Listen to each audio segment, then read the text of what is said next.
Now let us see the course of the first war of Indian independence.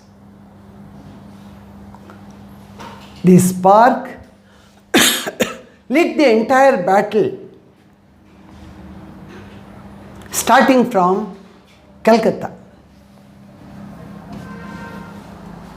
The Barakpur camp, military camp of the British, it was a key camp. A soldier by name Mangal Pandey,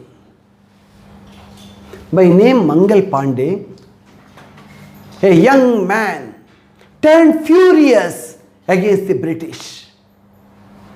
He had got totally disturbed as he had to bite off the bullets smeared with the fat of the cows.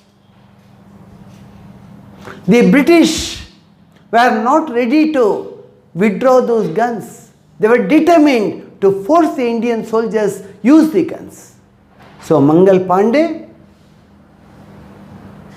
he decided to take the needed action and he shot his British officer. He shoots down his British officer.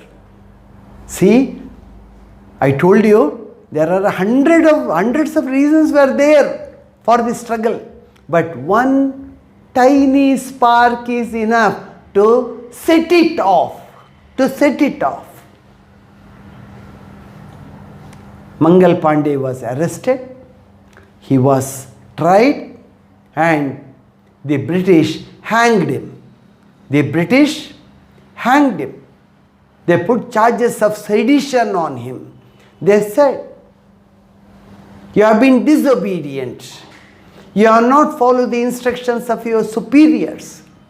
So you need to be hanged, and he had killed a British officer.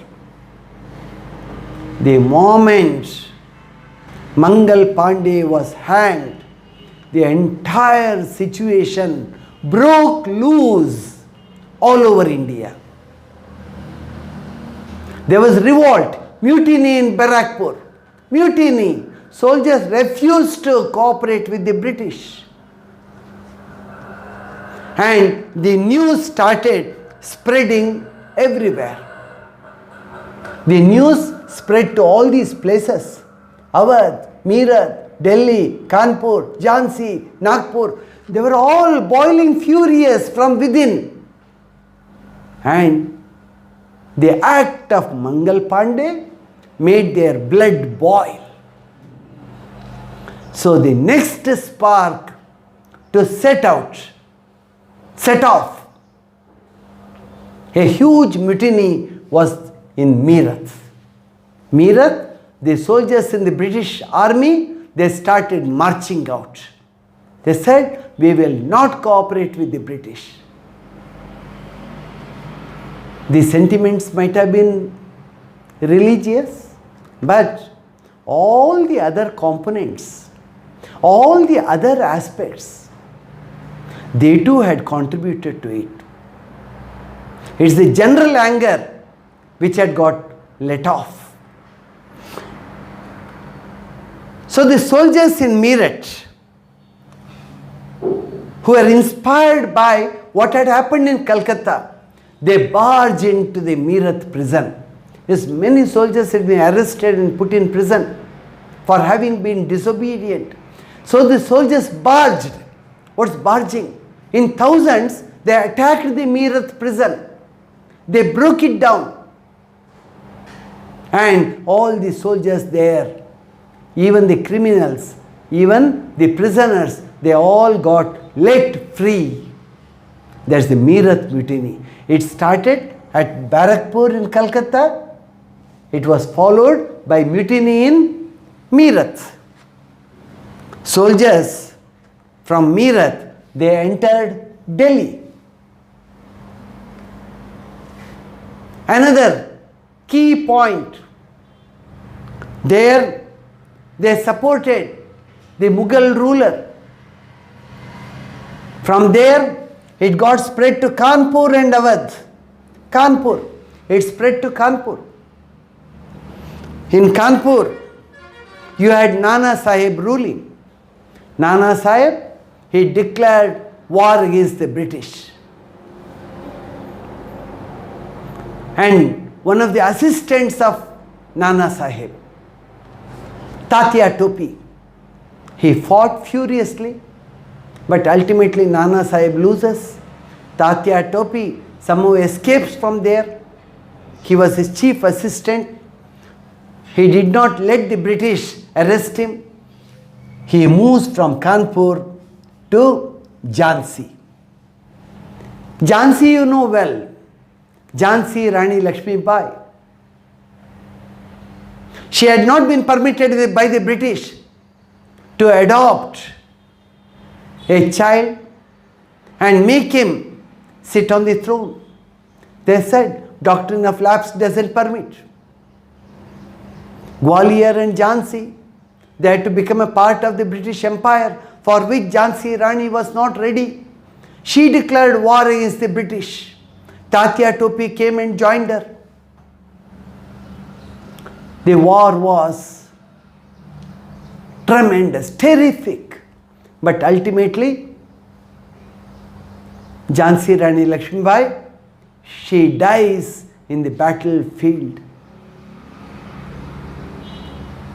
One of the reasons had been that the Indians had not been trained to the extent the British had got trained. The British had modern tools. They had the expertise. They were highly disciplined. They were systemic. These were missing on the Indian front. Our fight was almost hit and run, a kind of hit and run policy. Jhansi Rani Lakshmi Bai, she dies. The mutiny spreads everywhere. It spreads to the south too, Kolhapur, to some extent Bombay, Nagpur, here Belgaum. But in the south it was not felt to the extent the mutiny had spread in the north. The mutiny went very strong in the north, but in the south too it spread, not to the extent it spread in the north. Now let us see, I told you the course of the mutiny. Let's see what led to failure. The mutiny failed, all right, but mutiny brought lots of dividends to the Indians too. We too felt, we too came to know the British are not invincible. If we had organized ourselves well, we would have been able to throttle the British, defeat them, and made them vacate India. The British are not invincible. They too can be defeated, provided we are organized. So, the mutiny had lots of lessons for the Indians. Let us see. A proper analysis is very much required. History is not learnt only for history's sake. History teaches us lots of new things. It gives lot of messages to us. It tells where can you go wrong. What some of the lessons may be bitter lessons, but they have something to tell us, and they have a message to every Indian. From that viewpoint, we have to analyze. Let us see here. The reasons for the failure of the 1857 revolt were as follows. First one, the revolt did not spread to the whole country. Great heroes sprung out. They did their best. Their contribution is something to be appreciated by the entire country. Maybe the revolt is failed. See here, Mangal Pandey, who kindled it. Nana Sahib, Tatya Topi, Begum Hazrat Mahal, all great names who have put the entire struggle on the annals of Indian history. You have Bahadur Shah Zafar, the Mughal successor. conversing. It is something to be written in golden letters. But the revolt did not spread to the entire country. That's what I said. It was not very well organized. It just started all of a sudden. If it had been properly, if the infrastructure had been laid down, coolly Indians had prepared themselves for a big fight, the British would have been nowhere. Okay, we come to the next. The leaders fought against the British for their personal interest rather than getting freedom for the country. Each one had their own reasons to fight. The freedom of the country was not the main reason. The ultimate objective was missing there somewhere, because India was being ruled by hundreds of kings from Cape Comorin to Jammu and Kashmir.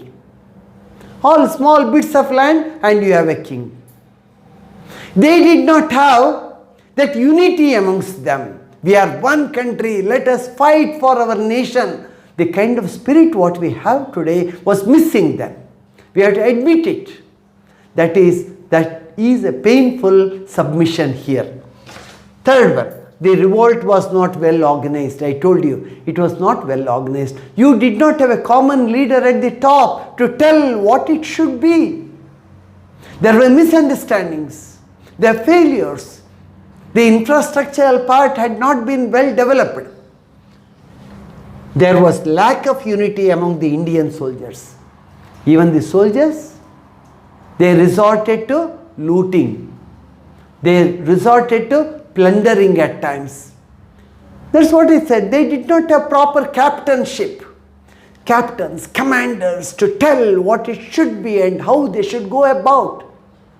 In Jhansi Rani Lakshmibai, she fought around Gwalior and Jhansi.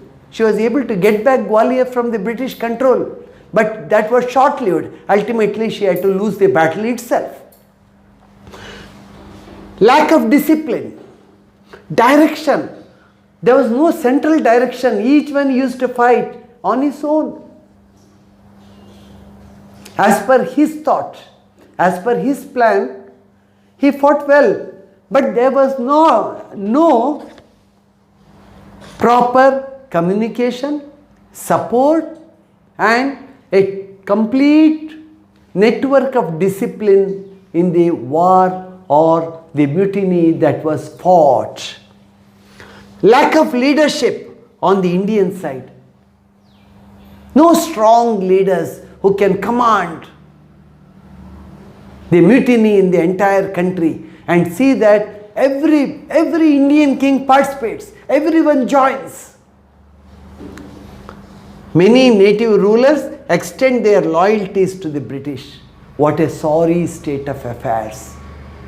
When the nation was burning, when the nation was fighting to send the imperialist forces out of this nation, everyone should have joined. Many kings, they had signed the subsidiary alliance. Instead of supporting the Indian revolutionaries, what did they do? They supported the British. And the British too showed them the incentive of getting some help after the revolt gets over. We will help you. We will promote you. We will give you more Inam lands. After the mutiny, the British had 101 arrows in their thickets. They used to use them. Diplomatically, the British were far ahead of Indians. They were cunning. The word we have to repeatedly say. In my earlier lessons too, I told. They were cunning. They knew how to cheat the Indians. They knew the lacuna among the Indians. The shortcomings in our thinking they knew well. Show incentive and pocket Indians. Show some incentive. The Indians, they did not support the freedom fighters. The Indian soldiers were involved in plundering and other crimes. Soldiers should never resort to that. It should be one single objective. And morally, They should be very high. Moral aptitude. The soldiers should see that they hold the human values very high. Their objective should be single pointed. So the common people lost the confidence on these soldiers. As these soldiers started advancing from village to village, from town to town, people did not cooperate with them. They thought these are hooligans. These are plunderers. What do they do after winning? They'll plunder us, loot us. So don't support them. See, all these reasons ultimately led to the failure of the first war of Indian independence. But it had a big lesson for Indians. For the first time, almost the country came close enough to a situation where the British could easily have been uprooted. Now let us see, how did it help us? Was there any policy change the way the British ruled us? What happened after the 1857 struggle? Children, so far, India was being ruled by the East India Company. What for they had come here? They had come for trade and making money. They hardly loved this land. Now, after the first war of Indian independence, the British Parliament got awakened. The Parliament had sessions and discussions. What has gone wrong in India? Why such a big revolt, such a big mutiny? We might have won, but what is it that has gone wrong? What guarantee is there that another such mutiny will not take place in another 10 or 15 years, which will wind up our rule in India forever? So the British Parliament started worrying. Committees got appointed. Discussions went on at various circles, and ultimately the British Parliament decided. A new policy was adopted. It went to the British Queen, and the British Queen declared that the East India Company has been wound up. See, what a big decision. How did this decision come? Because of the sacrifice of hundreds of Indian soldiers and kings and queens, the India was able to get a big dividend. East India Company, the rogue company, was wound up. Subsidiary alliance and doctrine of lapse, they were dastardly lost. They had been brought in as policy decisions by Wellesley and Dalhousie.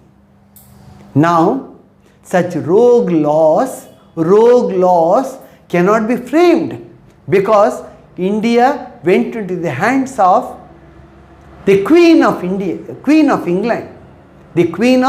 England. She decided and told, East India Company is wound up now. India would be managed directly by the British Queen. A viceroy will be there. In the absence of the royal head here, the viceroy will be there. He will be assisted by, helped by Secretary of Indian Affairs. A secretary will be there. He will have high powers. He will look into all the loopholes, administration, laws, administration, governance. All these will be taken care of by the Secretary of Indian Affairs. The Viceroy and the Secretary of Indian Affairs together will administer India and see that no injustice is done to Indians. The Queen assured. This assurance did not come from anyone else. It came directly from the Queen of England. A very important turn of events. So this happened in 1848.